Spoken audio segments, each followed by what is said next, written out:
Florida. I don't know what's going on here. This is ridiculous.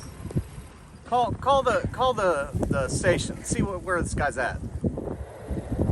Hey, this is B-Train with News 9, and we're here at Scubabros today, and I'm with Zach. What are we doing today, Zach? Well, B-Train, I'd like to say thanks for bringing News 9 and coming up here and, showing our event on the news today. What we're doing today is we're doing an ice dive over here at OAC. Okay, it's really cool. We're dealing with about 2 degrees of really cold weather here, snowing, and we're going to jump in the pool and do some ice diving. That sounds great. You guys certified to do this? Absolutely. In fact, Mike Cody, the other founder and owner of Scubabros, is the only ice instructor in Oklahoma to date. Pretty cool. We've got some excellent talent and excellent people helping us out and participating in today's event. That's awesome. I can't wait to see you guys under the water. Well, thank you, and I'll see you under the water. Sounds good. 1, 2, 3.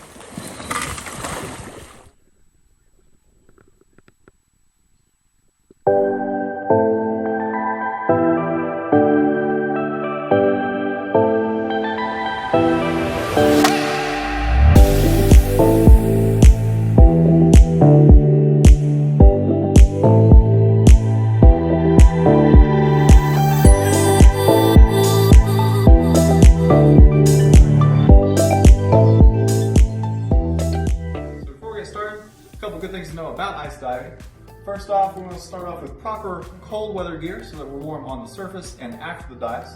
Secondly, dry suits, must have. Don't let anyone tell you any different. I believe the water temperature today is 28. Proper reg systems. We want cold water regs that can handle that water. Usually it's a sealed environmental system or a regulator like the Mark 25 Evo that's been created and designed to handle colder water conditions, even though it's not a environmentally sealed regulator. Surface support, gotta have good line tenders, gotta have a good way to get a hole in the ice, and have a good warming station when the dive is over. So speaking of tenders, these are guys who have been trained, taught, conditioned on feeling line tugs, line ropes, proper line communication, so that when you're ready to come up, or if you have a problem, they can pull you back to the hole. I mean, obviously in the pool today, not a far distance to go back to the pool, but we're still gonna use a line system for safety. And then lastly, little known fact, quality scuba air, super important, meaning air that's coming out of a compressor that's very dry. If we have any moisture in our tanks, that water moving through the regulator is going to freeze up our pistons and our regulator valves, and that's a bad problem, and we have to manage free flow emergency situations. Anyway, I'll see you guys in the water here shortly. What's our first step in this ice dive, Mike? Well, you want to go ice diving? First Yep. thing you gotta do, you're gonna need a hole in the ice.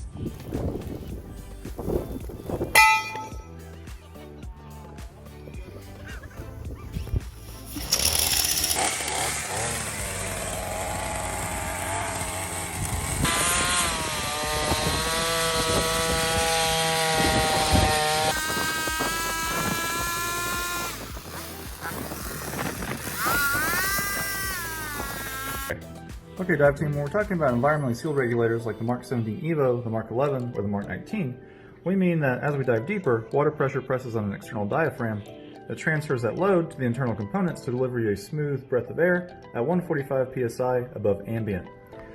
When we have a non-environmentally sealed regulator, water actually enters the reg to act on the spring to assist opening the piston as we dive deeper.